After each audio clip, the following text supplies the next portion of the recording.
So we thought it would be interesting for us to speak to you today, to talk to you a little bit about what we've been doing at Google over the past 15 years. So it's something we've been working on for a long period of time now, and to explain to you in very concrete terms what that looks like in operation, in place within our organization, within our infrastructure, within our security control operations.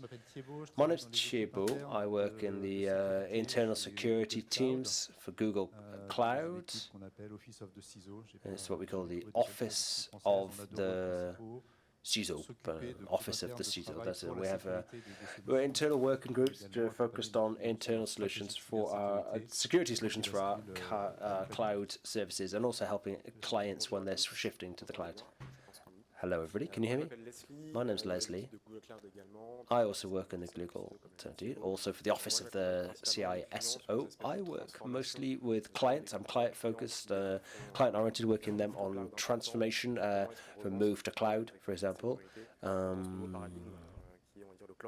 Working in the new paradigm of cloud first, or migrating to the cloud-first model. There we go. So, as I said, we started working on Zero Trust. I'll be honest, Zero Trust is a term I'm not particularly fond of. I'll explain why, but let's call it that for now anyway. We started our Zero Trust adventure back in 2010, and as is very often the case in cybersecurity, what set us on this path, it put us on this philosophy, was an incident. You probably heard about it, Operation Aurora. This happened right at the tail end of 2009. A group of Chinese hackers targeted leading tech firms, but also a number of NGOs, companies from other sectors, journalists as well. And the hackers managed to get a foothold in the Google infrastructure. They compromised a part of our infrastructure. Back at that time, we thought we had pretty much all the best practices in place when it comes to cybersecurity. You know, we had best practices. We were compliant with all the leading, the major security reference frameworks. But after this hack, after this incident, we realized that we were faced with a threat with attackers who had a lot of resources behind them. They had a lot of expertise, which we'd not seen before. They were motivated, they had a lot of time, and the way in which we were approaching our security in the past, it was no longer sufficient. So we were coming out what you hear sometimes used to be called commodity malware. You've probably read about that in the literature. There's kind of just malware systems that were for all purpose. And then suddenly we found ourselves faced with a threat which had really changed its nature. It was around this time that we saw the first APPT, about 2013, that the first one. These are groups that are often backed by state actors, backed by malicious governments, and they really took the cybercrime and the threat level up a notch. So following this Operation Aurora, I mean, I'm not going to go on too long about it, but I will do a little bit of advertising, actually, why not promoting a series that came out a couple of years ago. It's called Hacking Google. You can find it on YouTube. It's a mini-series we made. It's 10 episodes, which is 15-minute episodes. And in episode 1, or episode 0, actually, is devoted to Operation Aurora. So if you want to know a little bit more about how that went down, then go and check out that mini-series. It's called Hacking Google. You can find it on YouTube. So following this Aurora attack, we decided to launch our Zero Trust strategy. So we didn't invent Zero Trust as a concept. There is a name, obviously. I think the Jericho Forum, I believe, was the original source, and then the American Department of Defense took up that concept after. Some enlist. There was an American presidential executive order in 2021.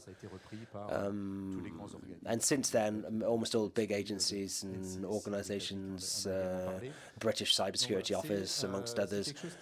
Zero Trust is now a pretty well-established theory, or an idea at least. But Google, we started way back in 2010, and we tried not just to do things, you know, very deep, going very deep at every layer of the infrastructure. We also wanted, and this is important, we wanted to be able to scale this operation. Our infrastructure obviously is global. We have 9 applications which are used by more than 1 billion people each. So when you think of the security measures that demands, everything needs to be scalable and quick. So thanks to a certain number of checks, controls, principles that we've in place with the Zero Trust program, we've been able to continue scaling up those operations securely, scaling up those apps securely. Right, so, of course, when you think Zero Trust, probably the first thing that comes to your mind is the end of the perimeter-focused vision of security. But, you know, concretely, when you come to Google, one of the first surprises you get is there's no more VPN. There are more. I spent 20 years working in government before joining Google. Moving from French government to Google is a big culture shock, I can see. But one of the first things is you open up your laptop, you log in from anywhere, and there's no VPN involved. Authentication, access rights are all managed using Zero Trust principles, using stacks of parameters. I can explain a little bit more about how that works later on, and how we identify your device, your location, your access types, the authentication type you're trying to gain. We can easily determine whether or not you are authorized to access certain data and certain applications. So it's the end of that perimeter-oriented vision of defense, putting up the outer firewall. It's about putting security, getting security closer to the data and stopping the costly defensive outer perimeters. Before I talk a little bit more about the principles that inform that, I should specify a couple of things to explain for what we think is not Zero Trust. So Zero Trust, first and foremost, is not a product. I mean, come and see us on the Google stand after. There's no Zero Trust product. It's not something we're trying to sell you, nor is it a function. For those of you who know the GP console, you know, there's no hidden button on Google which allows you to switch to Zero Trust mode. Nor really, actually, is it ultimately an objective. It's not an end state. It's more a state of mind, a principle, a program. It's a process. It's a journey, if you will. We take certain principles and we apply them to our different security programs. So, as I said, I don't really like the term Zero Trust because when you translate it literally in French, I mean, it sounds like zero confidence. You can't trust anything. That's not the point. The objective of any information system is to create that trust, to allow people to share data, to access services in confidence. So what Zero Trust really means is no implied, no assumed trust. Just because you're inside an internal network, you're not automatically considered trustworthy. Just because you have a password, that login isn't automatically considered trustworthy. Just because a machine is connected to your network, it's not necessarily trustworthy. It's that trust is not assumed by default. It's about shifting your perspective on security. And our starting point for that is that we never trust automatically. Always verify it. Never trust, always verify. It's about building trust with the help of certain key parameters. Another key principle which we've implemented now is that we suppose immediately that sooner or later a security check will not work or will be controverted. And there will be a compromise, a breach in at least one part of our system. Sooner or later it will happen. On that basis, the challenge is to make sure that a tiny breach in one part of our infrastructure, will it make the whole edifice come crumbling down? Or are we capable of detecting, localizing, isolating threats while the rest of the machine keeps on running smoothly? So, you have to assume that sooner or later, at one moment, you will be compromised, there will be a breach. That has two major consequences, this principle of assuming that you will eventually be hacked. Firstly, you have to be constantly working to limit the number of accesses that you give. It's a minimum privilege. As soon as you know that there will be compromise sooner or later, if an attacker gets into the network, their access, their privileges, their rights need to be absolutely minimized. The second consequence is that since we know we're going to be breached at some point, we need to be capable of detecting that as rapidly as possible and how we respond to that kind of breach. And the third core principle, which is called continuous security. It's not security is a separate department where every now and then you do a security check. It means it must be systematic. Every time there is a connection, every time a user, a machine, every time a server starts up, every time a protocol is sent, every step of the way we reevaluate security and we make sure that you have the necessary authorization to proceed to the next step. Now, let's talk a little bit more in detail about how we implemented zero trust principles at Google. First remark, you can work using zero trust principles, using the philosophy, regardless, irrespective of the type of architecture, the infrastructure you're working with. We hear a lot about zero trust in cloud computing, but it's not exclusively limited to the cloud. Cloud services, which we can provide you from Google, other suppliers can provide you. That's our business. The first step for us is that we have the equipment and we have to be capable of securing that equipment. So if you start right at the bottom of the pyramid, in our data centers we have servers. We design our own servers, and they are bespoke designed for our infrastructure. And those servers are designed to be secure, and they're designed to be fully integrated with our security system. So obviously, we strip away anything which is not strictly necessary. We strengthen their configuration, and we want to be sure that at every step from startup through to operations, there is trust that you can trust the activity of a server.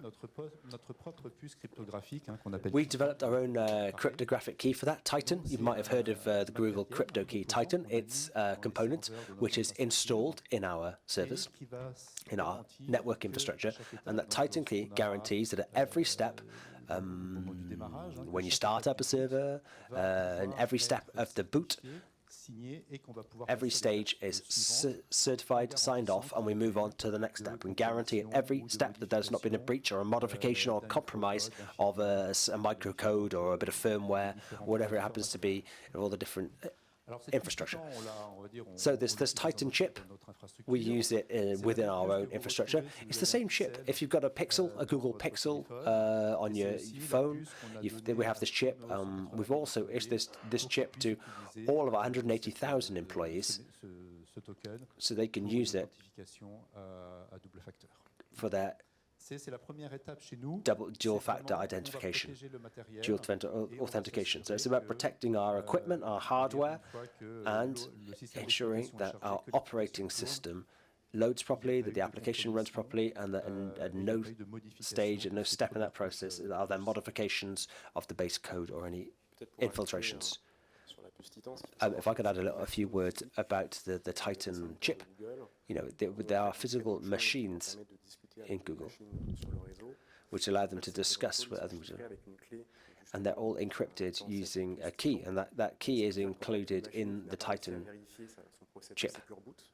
And if a machine's not capable of verifying during its core boot, the machine will not be capable of proper encryption, so it won't be allowed to communicate using our network. Once again, this is about making sure that we're operating in a secure network on a hardware level, so machines can be identified when they're not safe. And to go a little bit further again, this is 2017. We launched it at Next in 2017. So we're doing a bit of a history lesson here, but stepping things up a bit to the next level, you might wonder, how are the principles of zero trust implemented in our software development process? We have a lot of tools used by a lot of people. Creating software really is one of our core activities. So when you're developing software, there are multiple aspects to that process. You start with a developer who's going to write some code, who's going to leave that in a code deposit. How do we apply the principles of zero trust to that process? We refer to the writing of code, to the storage of code. So, how do I make sure that another engineer has the necessary authorization to come and look at that code, to add to that code? The classic processes of software development. Well, when we're building a package, and it's in the repository, and we have the pipeline which is taking shape for delivering this package, we add a certain number of elements to that. We add a certain number of elements to make sure that the pipeline is secure, that it is not accessible outside. We have a very particular infrastructure to make sure that we can have total trust in the development pipeline. We also add things which you've probably heard of if you're familiar with them: static and dynamic code scanning, library management, external library management. One thing that's particular to us at Google, we validate our own external libraries. When we have dedicated teams working on inspecting, validating all external libraries which are used in any of our products. Once again, that's about strengthening our levels of trust in those products. And it's important that when during a software build, we always retain information about the source of data, the manifesto that comes with the package. We'll always retain the information about where this code comes from. Did it originate in the platform designed for that effect? Has it been through all the necessary security checks? We add electronic signatures as the process progresses to guarantee that each package has been through all those necessary steps, which makes sure that we're respecting a certain number of key criteria, including the cryptographic keys, that deciphering key, to make sure that we have end-to-end trust in the design process. The little image I put on the screen there, which we published in 2021 a framework called Salsa. You've probably noticed, but at Google we like publishing all of our internal developments. I'll talk a little bit later about what that means for us in Zero Trust from a corporate perspective. But Salsa is a framework which contains elements which is kind of like a checklist, which allows you to it's like a security checklist you can use. And there's at level 4, you can check whether or not you've done enough, included enough security checks, security controls on the artifact that you're working on. There are 3 core pillars to Salsa. It's slsa.dev. First pillar is the source code, which includes some of the elements I talked about before, so that source code which has been validated, checked and signed off by multiple people. The second pillar, and that's related to the build infrastructure. There's been a couple of incidents in recent years you probably heard of, where build process has been compromised, and which has introduced vulnerabilities into software. So the second pillar of Salsa is incorporating security criteria which are applicable to the build platform to avoid supply chain problems at that level. And the third pillar, which is sourcing, and as I mentioned, it's provenance. We've mentioned that before. It means that you retain the information of how that package was built, in what infrastructure, at what level, and all of that is encoded into the source code. You might have heard of the software bill of material. This was kind of fashionable sometime last year. The software bill of material, the idea is saying whenever you publish an artifact, an image, for example, there will be a descriptive code which defines exactly what it is, the binary, the age of the binary, and with the help of that bill of software, you'll be able to retrace the whole life cycle, the development process of the artifact. Yeah, as if it's like being able to trace every last bolt that goes in to make an aeroplane. You could trace every little code that's gone into making an artifact.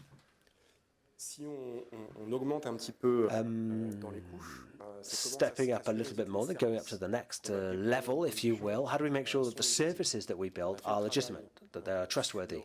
We've done the work at the source code, we've done the work at the development and in the build process. How do I make sure that when I'm rolling out a service, that all of these security parameters have been respected?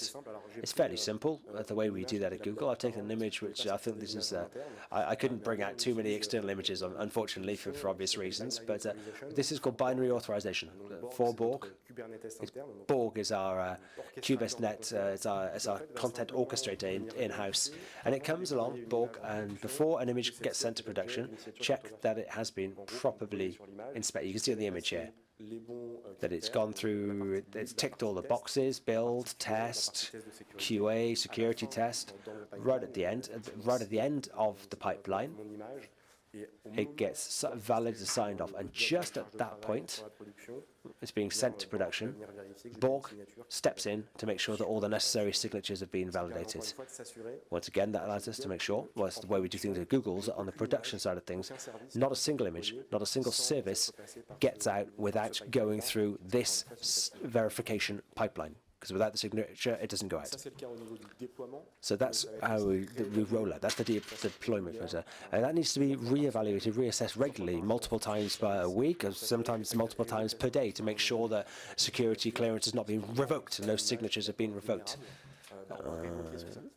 And if an image is deemed to be vulnerable, then the Borg will pass by again and be able to raise the alert, and potentially that could quarantine or ring fence any services or products which aren't fulfilling their security criteria. Another point, and we'll come back to this a little bit later, what we're sharing is the way we do things in-house at Google. This also exists amongst our clients too, and there are also open source solutions which do more or less the same thing. Just one point on what you were saying there. We'll talk more about this later. We talk zero trust. We talk about zero trust. We often talk about user authentication. I mentioned it. We don't have VPNs anymore. This is a very similar process, but this is auto authentication for machines and for apps. Every app has its identity, and the identity is verified. And we use cryptographic, pretty standard crypto tools to check that that app has the right to exist, that has the right to receive and send information, etc. Yes, you have to visualize it as being like, so there are different stories, different floors. Here we're talking about services. We're at the service level. We have to make sure that this is a service that has been developed on a Google machine, that it is what it says it is. And as you probably guessed, we have a lot of services at Google, a lot of servers as well. So all of this is automated. We're pretty obsessed with automation at Google, but it really is the best way for us to upscale and roll out at scale these security checks to make sure that they're replicable, that they are coherent, that they are effective, because they are automatically executed. We're not going to ask each developer to sign the code off manually, to go manually check, read through and check every last bit of code, because on the production side of things, our engineers, our production engineers, they work with these automatic tools just to speed up the process of upscaling. Yes, because we're talking about trust, but if you want to talk about security, it's always a way of making sure that there's not a single person who just has too much responsibility and able to come and step in and make modifications. That's what we call insider risk. But there might also be issues into security visits. You might have there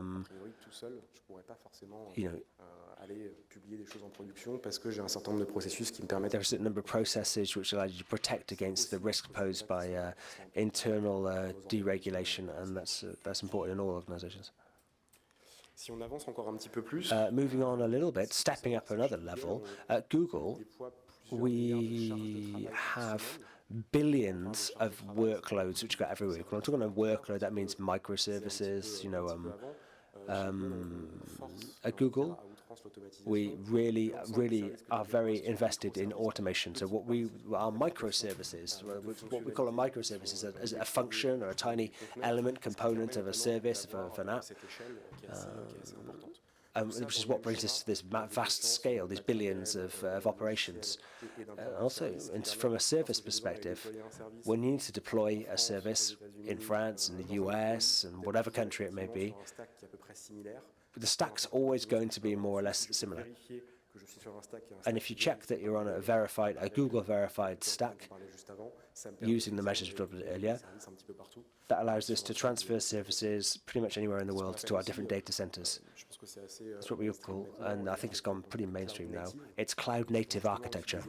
So that cloud-native architecture is based on these microservices, these containers, and a number of parameters. We'll talk a little bit more afterwards. But perhaps you might be asking, what's this got to do with zero trust? Well, it's because we need sometimes to just get away from the old model of perimeter-focused security. We need to be able to deploy our services where they're needed. It's difficult to follow firewall rules in some places, so it's about getting away from that old model, even though, perimeter security is not dead, not by any means. Sometimes you hear that when you're talking with suppliers, zero trust suppliers, and say, we're giving up on perimeter security. That's really not the message we're trying to get across. Perimeter-focused security is not dead. I mean, the proof in the architecture that we use at Google, the first stage is always to ensure secure perimeter. It's called Google Front End, which is an access proxy, which is the first port of entry when you when you arrive at Google, and that protects us against denial of service attacks, distributed denial of service attacks in particular, and it adds an extra level of authentication. So, as I said, perimeter-oriented security is by no means dead. The second point, and Julie, you mentioned this already a little bit, we don't have assumed trust in the microservices that we use in production. We have our hardware, we have our build pipeline, but when we have a microservice which pops up on our network, it's not permitted to communicate with the rest of the network. It's not allowed to communicate with other microservices. We have a protocol called ALTH, which is a bit like MLTS, but it's been a bit rebuilt and reconfigured in Google style, and that allows for a microservice to have its own identity, and using that identity, only using that identity, a microservice is allowed to communicate with other microservices. So once again, that's adding zero trust. That's applying a zero trust principle to microservices. And you mentioned this a little bit earlier, but all of our interactions are encrypted using that Google encryption key. Yeah, and in fact, some of you are probably wondering, why have we redeveloped an existing protocol? Developing your own security protocol is generally frowned upon when there's already a standard. So why did we decide to develop that whole new security protocol? Well, for two reasons. At the time, the protocol, which was ESSL, there were some breaches and some faults in that, and we wanted a protocol which would be more effective. More effective in initializing communication for reasons of performance, but also so we could upscale it, because we're deploying millions and billions of containers. So that communication process needs to be super rapid and really fast. So that's why we chose to redevelop that security protocol, which might seem a little bit strange. It's not necessarily best practice, but it did help us to make it more effective, more high performance, and to make sure that it was capable of being automated and broadly deployed in the future. And one final point, which actually brings us on to the next slide, is the notion of user identity. So I think you've understood, we have machine identity that was protected by the Titan key, the Titan chip. We also have services which are identified and allowed to communicate, but we need to go a bit further than that. Generally speaking, you're going to have a user at the end of the line. A user is going to want to access data or whatever it might be, a client, for example. So that individual client, the service or the data which is hosting that data, is going to check several things. They're going to check the identity of the service they're trying to access. They're also going to need to check the identity of the user. I mean, that sounds obvious, now I've said that a lot, but I mean, what it means is we're going to transfer the user ticket somewhere as close as possible to the place where the data is stored. So by principle, a service does not have a direct route of access to a service if it doesn't have the validation ticket which goes along with it. Once again, that allows us to combine those two aspects to make sure that the request received by the service which is hosting the data is legitimate, and the user request is legitimate. And once again, that allows us to make sure that we bring in our security as close as possible to the data itself. This service or this strategy is what we call Beyond Prod. You might have heard of Beyond Prod. It's a white paper called Beyond Prod, and it presents the Google strategy for production. For servers, microservices, there's, we make a distinction between productions for corporate networks, and Beyond Prod was first published in 2019. I mean, it doesn't mean that we weren't doing these principles properly, that it was actually enshrined in that white paper in 2019.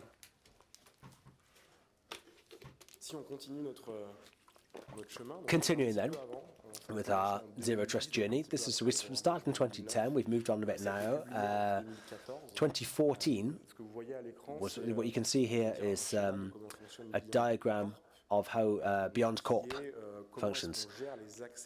How do we handle corporate access? This is access of our employees to the corporate network. We're not talking about the production networks, we're talking about the corporate network, the in-house network, HR, services, intranet, that sort of stuff, beyond corp. This is, and I was a little bit astonished by this when I first joined Google a couple of years ago, is that by default, all Google's corporate applications are available online. A certain number of security checks and controls. I talked about Google perimeter security privacy, but generally speaking, you go searching around on Google, you're going to be able to find the authentication page, the access page. You don't need a VPN to get onto to reach the access page for Google's in-house apps.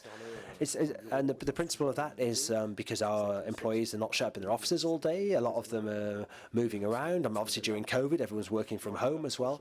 But the zero trust approach to corporate matters at Google is founded on 4 key pillars. The first is the network is not always worthy of trust. Just because you're on the company network, you're not necessarily trustworthy. I mean, it's one suggestion that you might be. But in our offices, when you connect with a corporate computer like the one I'm using here, you don't come onto a corporate network. You just come onto a non-privileged environment, which looks very much like the normal internet, with just a couple of local services, a DNS, for example, which is local to the offices. Otherwise, our approach to trust is it's just as if you were sitting in an airport waiting room. The second pillar is the device authentication. We're going to make sure that we have able to detect a certain number of signals emitted by your device. This is something which is often raised by our clients. Our CMDB must be updated on the prod side, but also on the corporate side. Why? Because we use that CMDB to make sure that the device is properly managed and that we're able to detect the signals that we need to authenticate it. Vulnerability, configuration, the kind of thing you've probably seen in your own businesses. There is also then the user focus, that we make sure that all the users are properly authenticated. There is an employee in this case, the employees are properly identified with reinforced authentication. Everyone at Google, we're about 180,000 employees worldwide in Google. This is my badge. Everyone has a badge with a Titan key in it. It's a classic FIDO key, and that enables you to connect to the corporate network from everywhere. Without key, I can't get on. All Google employees have one of these keys. Après, effectivement, ce qui est important, c'est que It is important that this trust is assessed on a constant basis, but you can see on the screen the user and the other part. It's under evolution. So I connected myself at home, then I come to the office, and then I take the train to come to Lille. There is an evolution, so the trust given to this device or to this connection is going to have an evolution too. So, according to the level of trust that we are going to give to this very session, I'm going to have more or less access to the apps or to the network. If I take my own personal computer with my key, I'm going to put my days off, but I'm not going to have access to the internal ticketing system because I don't have the sufficient level of trust to have access to these elements. We will be able to manage access to apps, but also several roles inside the same app. For example, if I'm a manager, I'm going to put my days off through my personal computer, but not to the salary of my employees. So there are going to be different roles in the app. So it's as close as where the person is, so it depends on these decisions. So the concept of Beyond Corp, it was published officially in 2014, and you can see this on different search engines. Where does it come from? How this has been implemented? So as to management program, which stages have been necessary, which challenges did we have to meet? So we have to remember this level of scale, 180,000 people with huge services across the world. So there are challenges. Maybe we can ask Thibault to talk about an important program of zero En effet, on vous trust. l'a dit, hein, le Yes, zéro trust, zero c'est pas un produit, c'est trust pas is une not a fonctionnalité, c'est product, vraiment, it's faut not a vraiment prendre ça comme un function. programme, It's a comme une philosophie. program, it's a Et philosophy. donc, c'est quelque chose qu'il faut intégrer So dans you sa have to stratégie integrate this in your de cybersécurité. strategy Alors, je l'ai déjà dit, hein, of il n'y a pas cybersecurity. d'architecture There is qui no sont d'exclusivité sur les architectures exclusive pour faire du architecture for zéro zero trust. On peut faire trust. ça en mode hybride, en mode multi-cloud, peu importe. It's Alors, évidemment, dès que vous multi-cloud, avez une couche and d'abstraction, as soon as you de have virtualisation, ça facilite you have l'automatisation, ça virtual facilite le layers, déploiement. you Mais have voilà, a better il n'y a deployment. pas d'exclusivité. There is no Ensuite, il y a aussi exclusivity. une idée reçue, c'est que le zéro trust s'adresse à Then des people think that entreprises zero extrêmement matures en trust is termes de for very cybersécurité. mature Moi, cybersecurity-based companies. I believe in small steps. So So to bring about zero trust elements on some programs, not about the whole system, but so there are so many elements, so many benefits for the overall security of the organization. Voilà, ça veut pas dire, c'est pas un, It doesn't mean c'est pas un programme en Big Bang, hein, où vous that allez it's a tout big bang effacer, tout program. You are reconstruire, going to mais erase vraiment, everything and faire rebuild ça everything. progressivement. Et encore une fois, alors But, je me and répète once beaucoup, mais again, I'm repeating myself, but to automate, to be able to go to the scale. Il y a plein d'avantages. There are very many sur la menace interne, sur advantages les about erreurs, internal threats, mistakes. simplement sur des There are erreurs, just lots of problems about the production c'est aussi mistakes. So it Alors has ensuite, on all a these souvent des effects. discussions sur Very voilà, often we qu'est-ce have qu'on met discussions exactement dans le about périmètre what d'un do we programme put zéro trust, in a par zero exemple, trust la détection, scope est-ce que, par program. exemple, la Detection, réponse à un incident fait partie du programme. responding an pense qu'il n'y a pas incident, de is it de part of this réponse, program? vraiment I think there is no one vraie ou single fausse, peu importe, je answer. dirais. En revanche, n'oubliez pas, hein, quand on parle zéro trust, When en we tout cas talk pour about nous, chez zero Google, trust c'est for on us in aura une Google, compromission. Soit elle a we déjà are lieu, going soit to on have aura a une. Et compromise. donc, on a quand même So we still have, intérêt fort I mean, there is a à non big seulement la interest détection, for être capable de doing détecter, detection, being capable of ce qui se passe, detecting what détecter is un éventuel happening incident. and a Donc, on a une possible espèce de motto, hein, chez incident. nous, c'est détecte So we everything. have a Donc, slogan which is on accumule detect everything. So des we milliards et add des up milliards billions and de logs, billions of logs pour être capable, in order to et quand je dis be là, c'est vraiment ça, able, hein, I mean, c'est assez colossal. it's really être huge capable de to be détecter capable of l'événement qui sera detecting peut-être the anormal. event On avait which is going to be une grosse expertise sur abnormal. la donnée, We et on a were appliqué really nos experts outils on data, so internes we et, applied voilà, nos our processus de tools traitement de la donnée and pour our les porter sur les enjeux de process sécurité en for interne sur cette partie internal détection. security issues. So dans ce detection, cadre de zéro detecting in the framework of zero Évidemment, quand on trust. détecte quelque chose, il faut être capable de We have to be résoudre capable l'incident. of Encore une fois, ça peut être solving the automatique, hein, incident ça peut être in contingenté an de machines, ça peut être couper un automated accès way. réseau, ça peut You être can cut réduire les droits d'accès, couper access to a désactiver network des comptes, or the rights to ou access, alors un peu plus deactivating manuel accounts quand nécessaire. or Vraiment, il y a aussi in a ces deux manual aspects. way. But these Encore une fois, aspects, once est-ce qu'on again, inclut ça strictement do dans le we zéro trust? include Je that sais in pas, mais en zero tout cas, trust, ça doit yes être or no? pris I en don't compte de know, but it manière has to be vraiment taken connexe, into account in an additional que way le programme se passe so bien. that the program runs smoothly.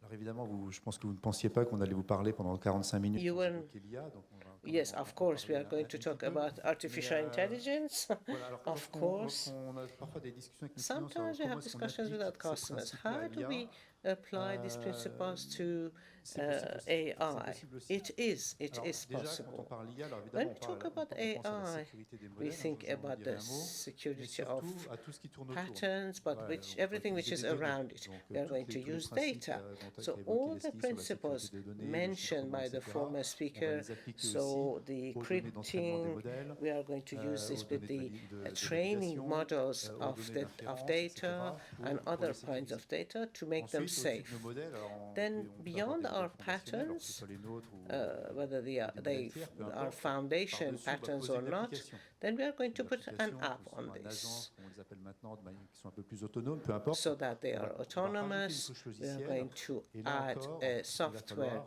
layer, garder, penser à ces bonnes and we principes, have à to ce think programme, about these pour good assurer la sécurité. programs to Et make tout ça, sure ça that reste du code informatique, donc ça there tourne is sur une security. infrastructure. So it is On with en a largement parlé, hein, il faut infrastructure. sécuriser cette You infrastructure have to have a pour, safe voilà, s'assurer qu'il n'y ait infrastructure pas or de- facility. Sur la partie modèle, About the pattern, pour nous, vraiment la philosophie, un côté zéro trust, on so essaie de the répliquer philosophy ce que is to Leslie vous a expliqué duplicate what sur was le cycle de explained vie beforehand logiciel, about the et on essaie de software reprendre life ces grands cycle. principes We sur want le to cycle de vie use d'un modèle. this Donc, for on va a avoir, pattern, le développement du modèle, to develop the l'entraînement, model, to train the éventuellement la model, then récupération to d'un modèle recover tiers. a third On peut ensuite pattern, avoir and then we can have des étapes de réentraînement, different de planning, retraining peu importe. Et steps, ensuite, on va pousser ce and modèle en then we are inférence. going Donc, on a un petit to peu le même, on va push dire, les mêmes this étapes, pattern. We cette have the même same steps, perspective the same qu'avec le développement perspective, logiciel. just like when Et on you va essayer, develop a une fois software. encore, de And once garantir again, we are ces going to différentes try étapes. and guarantee Alors, les these outils ne sont different pas tout à fait les stages. mêmes, hein. On parle The pas tools are forcément not du, always the on n'est pas dans le same. même ordre de grandeur lorsqu'on It's parle not de the données, same lorsqu'on scale parle when we talk about taille, data mais and vraiment, on size, essaye de, but we voilà, really de try conserver cette, to cette keep approche this pour approach garantir cette, in order to guarantee cette sécurité du bout this en bout security et vraiment cette, être capable from de the beginning to construire, the end and to be able to build this trust. Écoutez, donc encore une fois, je vous répète, c'est Once pas, again, I voilà, c'est un repeat, message que it's j'aimerais a faire passer, hein, message. Zero Trust, il est pas, Zero voilà, ça fait trust. 15 ans qu'on y I travaille, mean, for et 15 on years we have continue, been working on it and we continue nos go efforts, mais on c'est pas réservé with our aux efforts. organisations matures, à It's n'importe not qui only peut for mature organizations, it's just se lancer anybody can start dans ce type de programme. with this kind of program. Il me reste plus qu'à vous remercier. Il me I semble would qu'on a like just 3 to minutes thank encore, donc s'il y a you. des Maybe we questions dans have la 3 salle, minutes left. question ou Do deux, we have any question in on peut y the répondre, et puis audience? sinon, on sera ravis de vous retrouver sur notre stand pour d'autres questions. Do we have any question in the audience? Volontaire. Oui. Yes, microphone please. Sorry, there is no microphone, so the interpreters cannot hear and cannot translate. Sorry. Alors, la question portait sur qu'est-ce qu'on The fait question concrètement is, sur what l'analyse do we do comportementale des about the utilisateurs, sur behavioral l'authentification des analysis of the users, about Donc, authentication? Ce que je peux vous dire What can I tell you de ce qu'on fait, about comme what j'expliquais un petit we peu are avant, c'est doing? plutôt de prendre un certain nombre de signaux Just to sur look où at est different l'utilisateur, signals. Where is est-ce the qu'il est, par user? exemple, dans ses horaires de Whether travail, they are sa during their localisation, working son ACP, hours. des notions qui sont maintenant assez communes. So these are very common notions Si je me suis of connecté impossible à journey. Paris et que je me connecte à New York, So peut-être if une heure après, I'm il y a peut-être in un problème. Paris Voilà, and then sinon, 1 hour on va later I'm in New York, et en this fait, on a is des rather outils aussi qui sont impossible. installés We have sur other les machines, tools on the qui vont pouvoir machines, aussi in the envoyer des signaux. machines. They D'ailleurs, can par also exemple, send il y a aussi ses signals. propres And they moteurs have quelque their part own de comportement engines, qui vont venir behavior agréger un certain nombre de signaux engines pour pouvoir to derrière aggregate dégrader ou pas le different niveau de confiance signals qu'on peut avoir and sur cette to session. see whether there is a proper level of trust or not. This is what I can tell Et you. une autre question. Do we have any other question in the room? Sorry, no microphone, no translation. Alors, la question qui est... So the c'est d'un point de vue question, plutôt malware ou d'un point de vue plutôt opérationnel is où it la from machine s'est un peu operational emballée point of view or malware point of view? Ok. Donc un peu un overhead opérationnel du fait qu'il y ait potentiellement un maillon de la chaîne qui ne fonctionne pas et qui fasse So potentiellement une one of the infrastructure. links Alors, in the chain Ce que je peux vous doesn't dire, work. ça peut arriver. It can Ça peut happen. arriver. Yes, Après, it une may infrastructure qui est quand même happen. très distribuée. Well, it's a Ce qui veut very dire qu'on a des notions de scattered résilience qui sont quand même assez importantes. system, Après, so si we c'est have l'ensemble de la notions chaîne of qui resilience. s'emballe, But if on a the whole des system processus qui nous or the permettent, whole notamment chain le goes processus de wrong, Brexit, qui nous permettent there are de different other bypasser processes certains de that ces allow us aspects-là to lorsque c'est bypass nécessaire these et lorsqu'effectivement, aspects on n'a when pas necessary and when Donc there ça, is c'est no pareil, other c'est documenté. choice. Vous pouvez regarder aussi sur Google si vous voulez. Yes, you can look Sur at Beyond Google. Prod notamment, sur ces processus de break the glass, comment est-ce que c'est These implémenté break au the quotidien glass pour s'assurer que ça ne baisse processes, pas non plus le niveau de sécurité and it et qu'on should puisse à un moment not donné passer outre si jamais also la machine have devait a s'emballer. negative impact on the system. L'objectif, en effet, c'est de ne pas provoquer nos propres So délais the de service aim à cause de ces mécanismes. is not to harm our own systems Écoutez, un grand because merci à of this tous. mechanism. Et puis, Thank si you vous avez very des questions, much. n'hésitez pas Should you have à any nous retrouver question? sur le stand.